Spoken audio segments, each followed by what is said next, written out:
नमस्कार दोस्तों। आज आप सुन रहे हैं खाना खजाना। एक बात पहले ही स्पष्ट कर देना बहुत ज़रूरी है कि इस लेख का या इस शीर्षक का संजीव कपूर से कोई संबंध नहीं है। यह खजाना है उन यादों का जो खाने से ताल्लुक़ रखती है। कहाँ से शुरू करूँ, यह समझ में नहीं आ रहा था।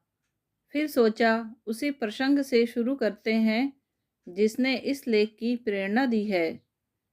बेटा हम लोगों को एक आलीशान होटल में खाना खिलाने ले गया था।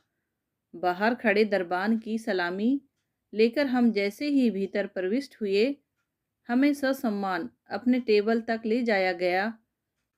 जैसे ही हम लोग अपनी अपनी कुर्सियों पर स्थानापन्न हुए, वेटर ने विनम्रतापूर्वक 4-5 मेनू कार्ड्स हमारे सामने सरका दिए।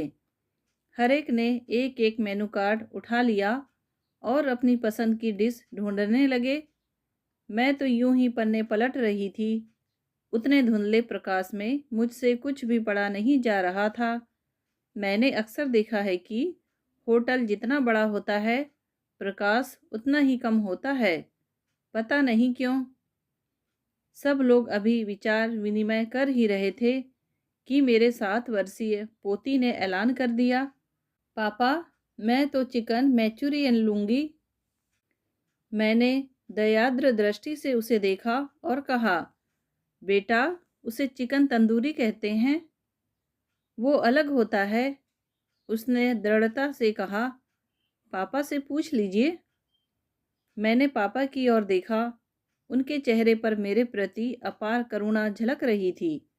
शांत स्वर में बोले, उसकी ओर ध्यान मत दीजिए, आप लोग क्या लेंगे वह बताइए। इन शब्दों का अंतर्निहित अर्थ यह था कि जिस विषय में जानती नहीं हैं उस पर बात मत कीजिए, अपने काम से काम रखिए। उधर ऑर्डर की प्रतीक्षा में खड़ा वेटर मंद मंद मुस्कुरा रहा था और बिटिया हाथ नचाकर कह रही थी, दादी को तो कुछ भी पता नहीं है ना पापा। मैंने बिल्कुल भी बुरा नहीं माना, क्योंकि इस विषय में उसका ज्ञान सचमुच मुझसे ज़्यादा था और यह स्वाभाविक भी था। डायपर पहनती थी तब से होटल्स में जा रही है। सारी डिशेज उसे मुंह ज़बानी याद है। शहर के सारे होटल्स के नाम वह उनके स्टार सहित गिना सकती है। लेकिन मुझमें और उसमें 2 पीढ़ियों का अंतर था। होटल का अध्याय मेरे जीवन में बहुत देर से शुरू हुआ। होटल में जाना तो दूर की बात है, बाहर का खाना तक निषिद्ध था। सिर्फ मिठाई बाजार से आती थी। घर के पास हनुमान जी का एक मंदिर था। वहाँ एक मंगोड़े वाला बैठता था। उसके मंगोड़े दूर दूर तक मशहूर थे। साल 6 महीने में एकाध बार वे मंगोड़े जरूर घर आ जाते थे। तब लगता जैसे कोई त्योहार हो। पहली बार मैंने जिस होटल में पाँव दिया था उसे ठीक से होटल भी नहीं कहा जा सकता था। वह मेरे कॉलेज का कैंटीन था, होलकर कॉलेज इंदौर। इंटर मैंने प्राइवेट किया था। कॉलेज में दाखिला 3rd ईयर में लिया था, पर मेरा वजूद फर्स्ट ईयर फूल जैसा ही था। वह एक सिंधी आदमी का होटल था जिसे सब लोग साईं कहते थे। मैंने पहली बार समोसा उसी कैंटीन में खाया। प्रथम परिचय का रोमांच मेरी स्मृति में अब तक ताज़ा है। वेटर ने प्लेट में एक समोसा लाकर दिया। आसपास 2 एल्यूमिनियम के चम्मच थे। अब इस चीज़ को चम्मच से कैसा खाया जाए, यह समझ में नहीं आ रहा था। मैंने चोर नज़रों से अपने आसपास देखा। सब लोग गपशप में और खाने में मस्त थे। मेरी और किसी का ध्यान नहीं था। मैंने धीरे से चम्मच समोसे के एक तिकोन पर छुआया तो वह गिल्ली की तरह उछल गया। तकदीर अच्छी थी कि वह टेबल पर ही गिरा था, नीचे ज़मीन पर नहीं। सबकी नज़रें बचाकर मैंने उसे फिर से प्लेट में रख दिया। इस बार मैंने थोड़ा बल प्रयोग करना चाहा तो चम्मच ने दगा दे दिया। डंडा मेरे हाथ में रह गया और गर्दन समोसे में धंस गई। मैं शर्म से गड़ गई, क्योंकि मैंने देख लिया था कि आसपास बैठे लोग मेरे मज़े ले रहे हैं और हंस रहे हैं। उसी समय सामने की मेज पर बैठा एक लड़का उठकर पास आया। उसने प्लेट में रखा समोसा उठाया, उसमें फंसा हुआ चम्मच का टुकड़ा निकालकर फेंका और बोला, इधर देखो, समोसा इस तरह खाया जाता है।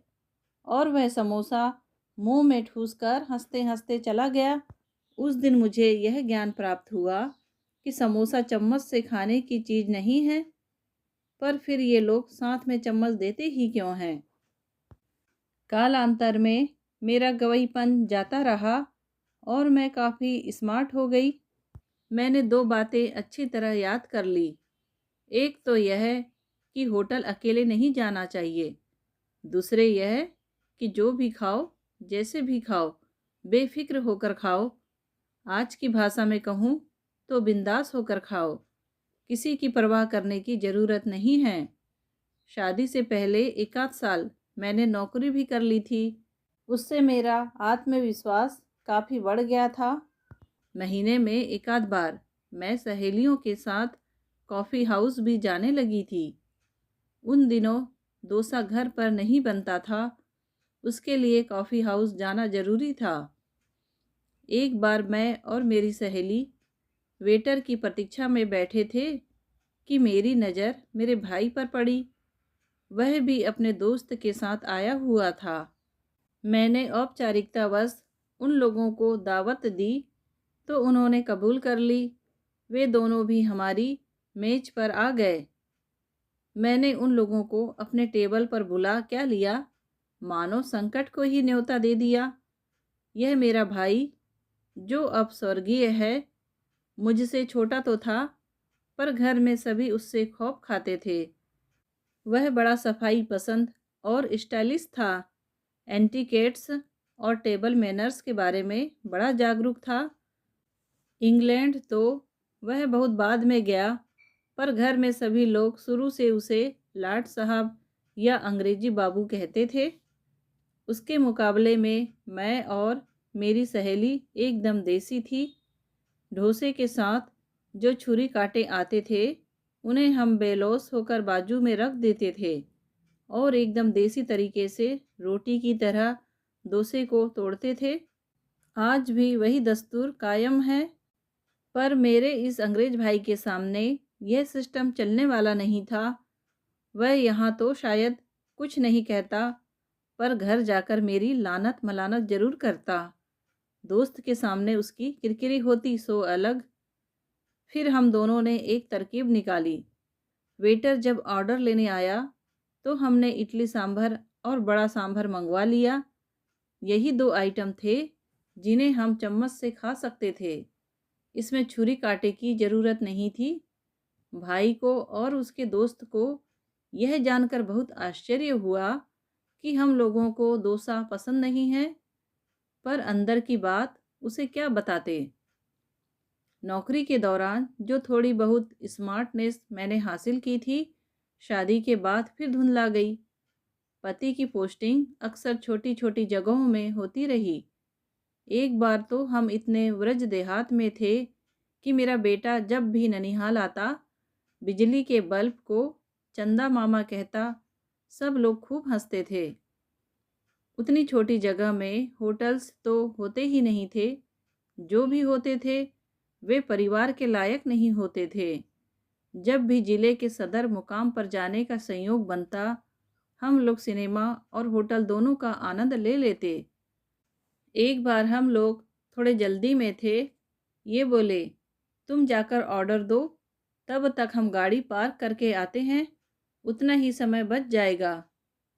10 मिनट बाद जब ये बच्चों के साथ भीतर आए तो देखा मेज सलाद की प्लेटों से पट गई है। कितना सलाद मंगा लिया, क्या आज और कुछ खाने का इरादा नहीं है? मैंने कहा, कितना कहाँ मंगाया, 4 प्लेट ही तो है, हम लोग 4 जो हैं।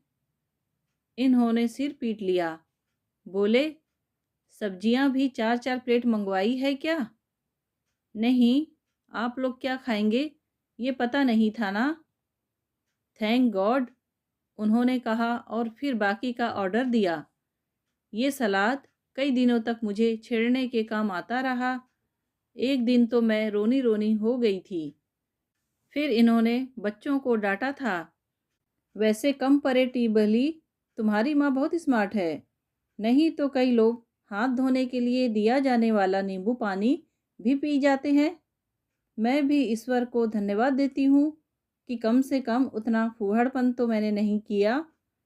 ये ऑर्डर देने की कला मुझे कभी नहीं आई। एक बार हम लोग ट्रेन से दिल्ली जा रहे थे, साथ में मेरी जेठानी जी भी थी। डाइनिंग कार वाला जब ऑर्डर लेने आया, उस समय ये पता नहीं कहाँ गायब हो गए थे। उसने पूछा, वेज या नॉन वेज?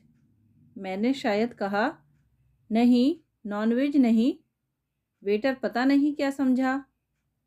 उन दिनों ट्रेन में खोचे वाली स्टील की थालियाँ चलती थी। जब ये थालियाँ सामने आई तो ये देखते ही रह गए। बोले, ऑर्डर तुमने दी थी ना? भाभी जी सावन में प्याज लहसुन नहीं खाती, तुम्हें पता नहीं है क्या? सॉरी, मुझे याद ही नहीं रहा, मैंने क्षमा याचना के स्वर में कहा। इन्होंने ज़्यादा बहस नहीं की, थालियाँ उठाई और लॉबी में रख दी। मथुरा स्टेशन पर पूड़ी तरकारी लेकर हमने अपनी भूख शांत की। बाद में इन्होंने बताया कि थाली देखकर तो मैं चकरा ही गया था। उसमें मटन था। कहीं भाभी जी के मुंह में पड़ गया होता तो वे जिंदगी भर मेरा मुंह नहीं देखती। वह प्याज लहसुन वाली बात समय पर याद आ गई, इसलिए जान बच गई। तुम्हें भी शायद कुछ समझ में नहीं आया था। अब जिंदगी में पहली बार मटन से साक्षात्कार हुआ था। समझ में आता भी तो कैसे। उन थालियों का बाद में क्या हुआ पता नहीं, पर कीमत तो चुकानी पड़ी थी। ये किस्सा बहुत पुराना नहीं है। हम लोग बेटे के पास मद्रास चेन्नई गए हुए थे, फुर्सत में थे, इसलिए रोज शाम घूमने निकल जाते। पोती को साथ ले जाने का बहुत मन होता था, पर आजकल के बच्चों के पास घूमने की फुर्सत कहाँ होती है।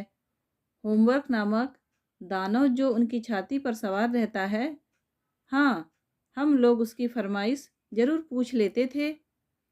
एक बार उसने पिज्ज़ा मंगवाया। यह नाम हमने पहली बार सुना था। फिर बहू रानी ने दुकान का पता भी बताया और ऑर्डर देने का तरीका भी। हम लोगों ने सोचा कि घूम कर आएंगे और लौटते में ले लेंगे। ऑर्डर देने पर बताया गया कि 45 मिनट लगेंगे। इससे तो अच्छा था हम जाते हुए ऑर्डर देकर जाते, पर अब क्या किया जा सकता था। वहाँ बैठना मजबूरी थी। बैठे बैठे बोर होने लगे तो हमने 2 कोल्ड कॉफ़ी का ऑर्डर दे दिया। लंबे गिलासों में स्ट्रॉ के साथ वह दी गई। उसके स्वाद में हम लोग इतने मगन हो गए थे कि 45 मिनट कब बीत गए पता ही नहीं चला। पूरे 45 मिनट बाद बिल और पिज्ज़ा दोनों टेबल पर आ गए। बिल देखकर मेरा तो गला ही सूख गया। 380, 290 का पिज्ज़ा और 90 रुपये 2 कॉफ़ी के। घूमने जाते हुए भी हम लोग 400-500 जेब में रखे रहते थे। यह गनीमत थी, नहीं तो अजनबी शहर में फजीयत ही हो जाती। उस दिन कोल्ड कॉफ़ी पीने के बावजूद मेरा गला सूख गया था। इसी तरह एक दिन फ्रूट जूस पीने के बाद मुझे चक्कर आने लगे थे। जाते जाते वह किस्सा भी सुना दूँ। उस दिन मेरा कोई उपवास था जिसे निराहार और निर्जल करने का मेरा संकल्प था। निकटवर्ती रिश्ते में कोई शादी थी जिसके लिए ढेर सारी खरीदारी करनी थी। पतिदेव की छुट्टी का इससे अच्छा सदुपयोग क्या हो सकता था।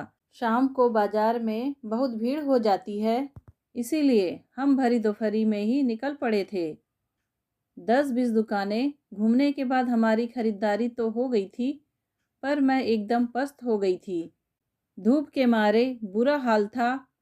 मुझे तो लगने लगा कि चक्कर खाकर कहीं गिर न जाऊं। इन्होंने मेरी जो हालत देखी तो पहले तो ऐसे अघोटी व्रत करने के लिए खूब डांट पिलाई। फिर अपनी कसम देते हुए एक जूस सेंटर में ले गए। मैंने भी ज़्यादा आनाकानी नहीं की और अपने प्रिय पाइन एप्पल जूस का ऑर्डर दे दी। हम लोग बेंच पर बैठकर प्रतीक्षा कर ही रहे थे कि बाहर से आवाज़ आई, जोशी जी नमस्कार। जोशी जी ने न सिर्फ उनके नमस्कार का उत्तर दिया, बल्कि उन्हें रसपान के लिए आमंत्रित भी कर लिया। जोशी जी वैसे जग मित्र ही थे। मार्केट में उनके साथ घूमना किसी हर्डल रेस से कम नहीं होता था। हर 5 कदम पर रुकना पड़ता था। अब यहाँ जूस सेंटर के बेंच पर बैठकर भी बाहर वालों से दुआ सलाम का क्रम जारी था। वे इस तरह सबको आमंत्रित कर रहे थे मानो यह जूस सेंटर उन्हीं का हो। कुछ लोगों ने उस आमंत्रण का आदर भी किया। आखिरकार हम दोनों के अतिरिक्त और 9 लोग हमारी लिस्ट में शामिल हो गए। फिर किसी ने लस्सी मंगवाई तो किसी ने मौसम्बी जूस, किसी को चीकू शेक चाहिए था तो किसी को पपीता शेक, एक ने गाजर का रस भी लिया। इस अतिथि सत्कार में समय तो खर्च हुआ वह हुआ ही, बिल देखकर मुझे फिर से चक्कर आने लगे थे। दोस्तों, कहानी सुनने के लिए धन्यवाद।